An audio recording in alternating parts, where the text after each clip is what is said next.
Hi guys, welcome to விஷோ info.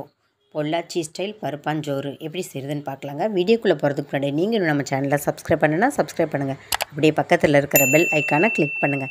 அப்போ தான் நான் போஸ்ட் பண்ணுற வீடியோ எல்லாத்தையும் நீங்கள் உடனே பார்க்கலாம். வீடியோக்குள்ளே போகலாங்க. பொள்ளாச்சி ஸ்டைல் அரிசி பருப்பு சாதம் செய்ய போகிறோம். புழுங்கல் அரிசி அது 1 கப் எடுத்துக்கலாம். ஒரு 1/4 கப்பு கடலைப்பருப்பு எடுத்துக்கலாம். ரெண்டையும் சேர்த்து ஒரு 1/2 அன் ஹவர் நல்லா ஊற வச்சுக்கலாம். 1 கப்பு அரிசிக்கு 1/4 கப்பு பருப்பு கரெக்டாக இருக்கும். ரெண்டையும் ஒன்றாவே சேர்த்துக்கலாம். இதை நல்லா ஒரு 1/2 அன் ஹவர் ஊற வச்சுக்கலாம். அரிசி பருப்பு சாதம் செய்கிறதுக்கு அரிசியும் பருப்பையும் சேர்த்து ஒரு 1/2 அன் ஹவராக ஊற வச்சுருக்கோம். இதுக்கு ஒரு தாளிப்பு கொடுக்கணும். அதுக்கு ஆனியன் கட் பண்ணி வச்சுருக்கேன், டொமேட்டோ, அப்புறம் பச்சை மிளகாய், இந்த ரெசிபிக்கு தேவையான உப்பு. பச்சை மிளகாய் காரம் இருந்தாலும் சிகப்பு மிளகாய் தூள் சேர்த்தா நல்லாயிருக்கும். உங்களுக்கு இது ரெண்டுமே வேணான்னா ஏதாவது ஒன்று கூட சேர்த்துக்கலாம். நான் 2 சேர்த்தா நல்லாயிருக்கும். அப்புறம் மஞ்சள் தூள், தாளிக்கிறதுக்கு தேங்காய் எண்ணெய் எடுத்து வச்சுருக்கேன். உங்களுக்கு தேங்காய் எண்ணெய் பிடிக்குன்னா தாராளமாக சேர்த்திக்கலாம். இப்போ நம்ம அதை எப்படி தாளிக்கிறதுன்னு பார்க்கலாங்க. ஒரு பேனை ஹீட் பண்ணி வச்சுருக்கேன். இதில் 1 டேபிள் ஸ்பூன் அளவுக்கு தாளிக்கிறதுக்கு நம்ம தேங்காய் எண்ணெய் ஊற்றிக்கலாம். உங்களுக்கு இந்த இடத்துல நீங்கள் வேணான்னு நினச்சிங்கன்னா ரெகுலராக நீங்கள் எந்த ஆயில் யூஸ் பண்ணுவீங்களோ அதை சேர்த்துக்கலாம். நம்ம சேர்த்த ஆயில் நல்லா சூடாகட்டும். நம்ம சேர்த்த எண்ணெய் ஹீட் ஆகிடுச்சு. இப்போ ஒரு 1/2 டீஸ்பூன் கடுகு சேர்த்துக்கலாம். கடுகு வெடிக்க ஆரம்பிச்சிருச்சு. ஒரே ஒரு பிஞ்ச் வெந்தயம் சேர்த்துக்கலாம். இது ரெண்டும் நல்லா பொரிஞ்சிருச்சு. இப்போ பொரிஞ்சதுக்கப்புறம் நம்ம கட் பண்ணி வச்சுருக்கிற பச்சை மிளகாய் சேர்த்துக்கலாம்.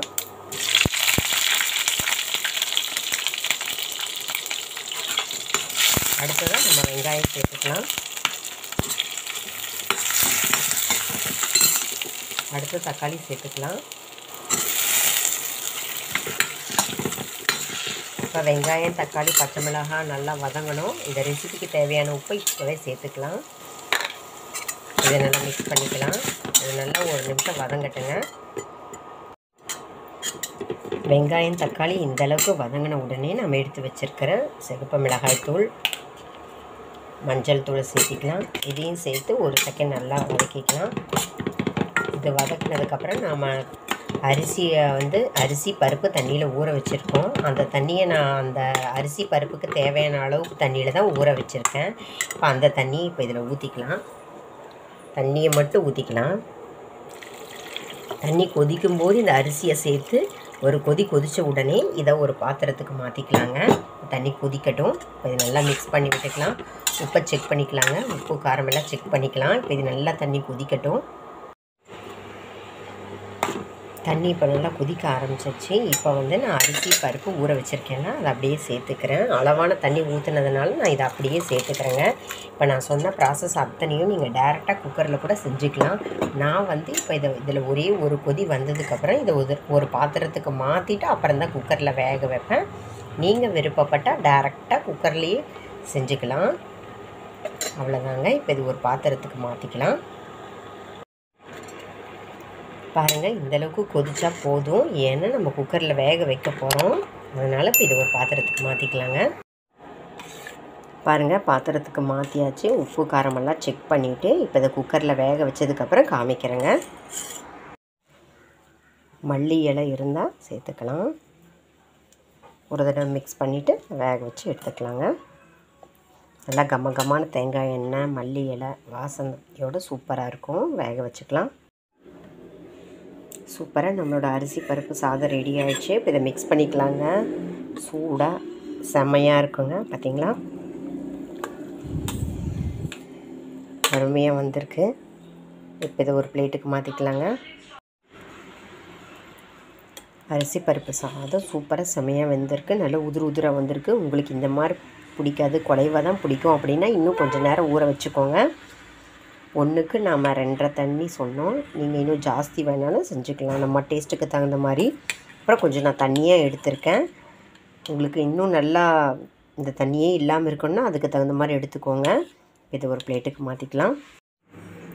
பருப்பு சாதத்துக்கு ஒரு சைட் டிஷ் ரெடி பண்ணிக்கலாம். சின்ன வெங்காயம் எடுத்துக்கலாம். நமக்கு தேவையான அளவுக்கு எடுத்துக்கலாங்க. இதுக்கு காரத்துக்கு பச்சை மிளகாய் 1. இந்த வெங்காயம், இந்த உப்புக்கு இந்த புளி போதுங்க. அப்புறம் இந்த உப்பு எடுத்து வச்சுருக்கேன். இப்போ இது இடிக்கல்லில் நீங்கள் இடிச்சிட்டாலும் சரி, மிக்சியில் ஒரு ரன் விட்டு கோர்ஸாக எடுத்துட்டாலும் சரி.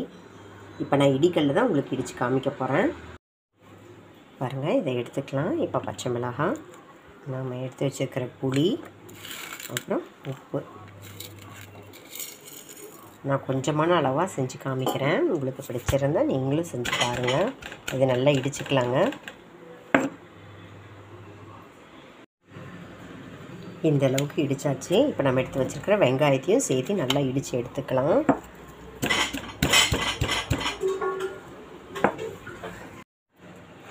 சூப்பராக ரெடியாக இருக்கிற நம்மளோட அரிசி பருப்பு சாதத்துக்கு நாம் இப்போ ரெடி பண்ணி வச்ச வெங்காய துவையல் சூப்பராக இருக்கும். நீங்களும் ட்ரை பண்ணி பாருங்கள்.